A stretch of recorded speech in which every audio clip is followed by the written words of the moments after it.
Okay, so I've seen a couple people talk about this as well. Um, and I'll just kind of add my 2 cents on it.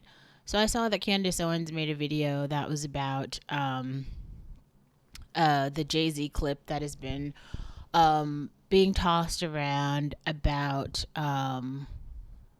loaning your family members money. And if you have a lot of money, why you wouldn't do it. Now, it sounds like in this particular case, there's a family member who has like a script and wants to make like a screenplay.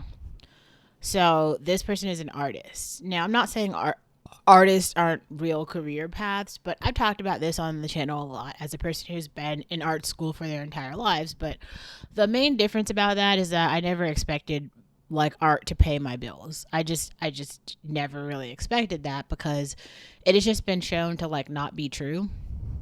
And the kind of trope of the starving artist isn't like it's not coming from nowhere. People are calling the artist starving because a lot of them are. They just don't have money to like people. A lot of people aren't willing to buy art. There's fine art where you have like very wealthy people like Jay Z who actually has a pretty significant art collection, which I feel like he's talked about and shared a few times. Even I think his albums are art. But you got to remember, like, where this guy started. Nobody helped him, like when he was writing. So, first of all, he said in a couple of interviews, he was selling drugs, and then he would go, like, after he worked a shift selling drugs or something, he would go back home. Well, during the shift, he would have all of these ideas of like things that he could write about. He would write them on little like napkins and notepads and like small pieces of paper and stick them in his pocket. And then when he went home, he would write them properly in his journal. So he basically got around this like, how do you say it, like artistic idea escape that happens with a lot of like writers, where there's something really cool that you want to like write about and think about it more in depth, but then when you have the time to write, you have writer's block. Okay, and then when you have the idea that you're like, oh, this concept is so cool, you don't have the time to write it. Now in this case, it didn't sound like the family member had come with a proposal. He just wanted money. So that means that he actually hasn't done any of the work to like put like write the screenplay. Maybe he did, but it kind of sounds like he didn't. But that's work. Like how many hours did you actually put into writing the screenplay? Has he gone to any of the like theaters to like put to get it on, or get someone else to take it on, or got any feedback from people in the artistic community about it? Like has he just started like recording and getting actors for this screenplay? Like what has he actually done to like push this idea forward if he truly believes in it? And then Jay-Z says this thing like, yeah, money isn't free. Money, like nothing is actually free. Nothing is free. And I think the really funny part about this is I feel like people like that. They think that everything is free. They think that women are free. They think that food is free. They think that like even making a screenplay is free. And I do think that some people do things like race baiting where they're like, oh, I can't do it because I'm black, blah, blah, blah, blah, blah, blah. And I don't think that's true. But also, now Candace Owens says something where she talks about like how she started disagreeing with Jay Z because he started doing all of these like race baiting things as he got in more recently, and he doesn't agree with that. And here's what I'll like push back on that idea, because it's something that I feel like I have encountered, and I feel like Candace Owens is not at the level yet where she's been around enough. Maybe she has, but it just hasn't. I don't really know. I can't. Let me not talk as if I understand her story, but I know that like being a person who's been around like pretty like extreme wealth and then like extreme poverty, um the you will start to understand like when people are talking about racialized poverty what they mean.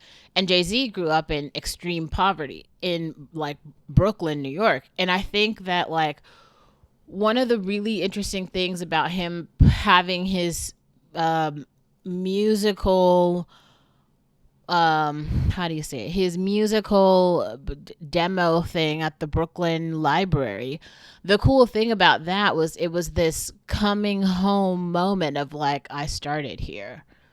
And now my work has gone so far. It has impacted so many people, especially from this community, that the city has taken notice of it and like really given praise to it. And that's very meaningful.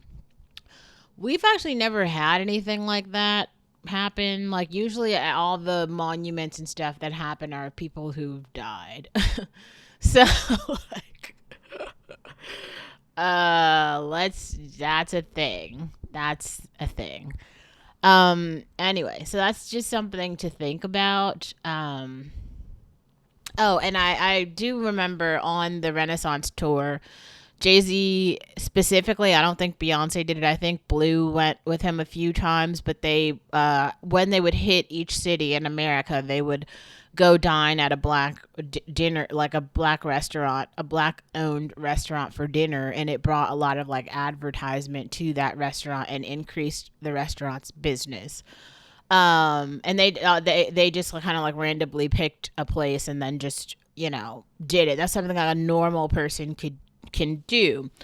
I think I think that like there's just been too many policies in this country and too many examples of like racialized injustice for anyone to be serious and try to make us all believe that there isn't kind of like racialized systemic violence against black Americans specifically when there just are. There have been a lot of reparatory programs or attempts at reparatory programs to level the playing field, but I think there's just been like lasting effects of like propaganda and stereotyping around blackness in this country, and the damage is like done.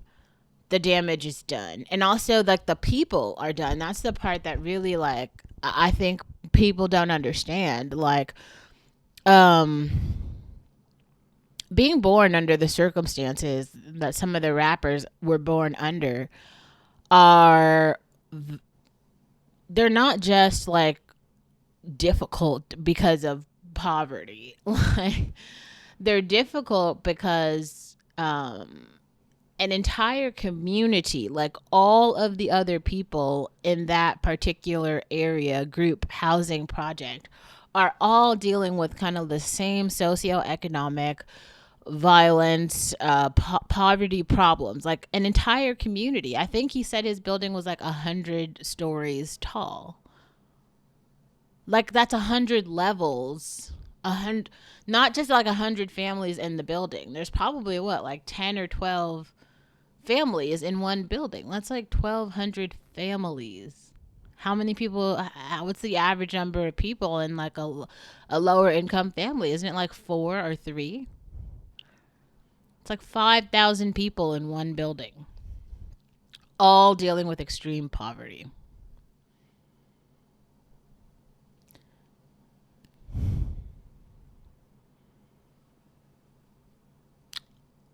I mean, that's pretty bad.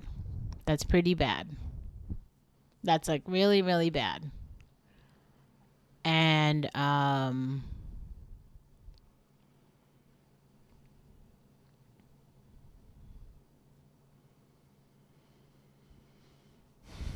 think that when you actually understand that that's the case, and you understand that maybe 70 to 80% of your racial group, the group that you come from, the group that you identify with, are all still like today dealing with those issues, because no, he was the only person to get out, most likely.